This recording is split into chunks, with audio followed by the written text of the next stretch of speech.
Saint کی 6 general نشستوں پر ضمنی انتخابات کے لیے پولنگ جاری۔ آج منتخب ہونے والے تمام 6 سینیٹرز 3 سال کی مدت کے لیے ہوں گے۔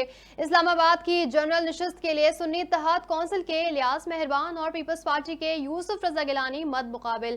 بلوچستان سے سینٹ کی 3 خالی نشستوں کے لیے 7 امیدوار مد مقابل۔ پیپلز پارٹی، مسلم لیگ نون اور جے یو آئی کے امیدواروں کی کامیابی کے امکانات واضح۔ پاکستان اور آئی ایم ایف کے مذاکرات، دونوں جانب سے مثبت پیغامات کا تبادلہ۔ آئی ایم ایف نے پروگرام پر عمل درآمد پر نگراں حکومت کی کوششوں کو سراہا۔ وفاقی وزیر خزانہ نے اصلاحات جاری رکھنے پر اتفاق کیا۔ پاکستان نے آئی ایم ایف کو تمام ترجیحی نکات پر عمل درآمد کی یقین دہانی کرائی۔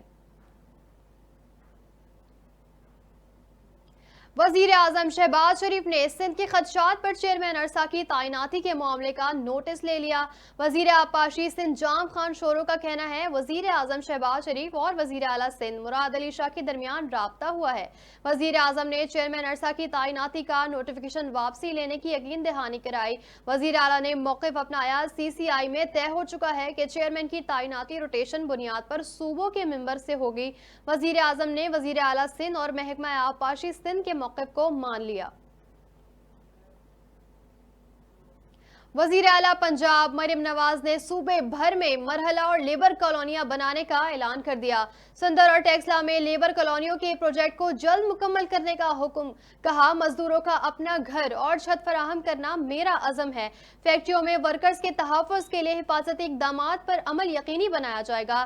قائد اعظم بزنس پارک شیخوپورہ اور راولپنڈی میں لیبر کمپلیکس بنانے کا بھی اعلان۔ اور سینٹ انتخاب میں 2 اپریل کو ہوں گے۔ کاغذات نامزدگی 15 سے 16 مارچ تک جمع کرائی جا سکیں گے۔ جانچ پڑتال 19 مارچ کو ہوگی۔ الیکشن کمیشن نے سینٹ الیکشن کا شیڈول جاری کر دیا، کہا ممبر قومی اسمبلی وفاقی دارالحکومت سے 1 جنرل اور ٹیکنوکریٹ کی نشست پر ووٹ دیں گے۔ صوبائی اسمبلیاں 7 جنرل نشستوں، 2 خواتین کی نشستوں اور 2 ٹیکنوکریٹ نشستوں پر ووٹ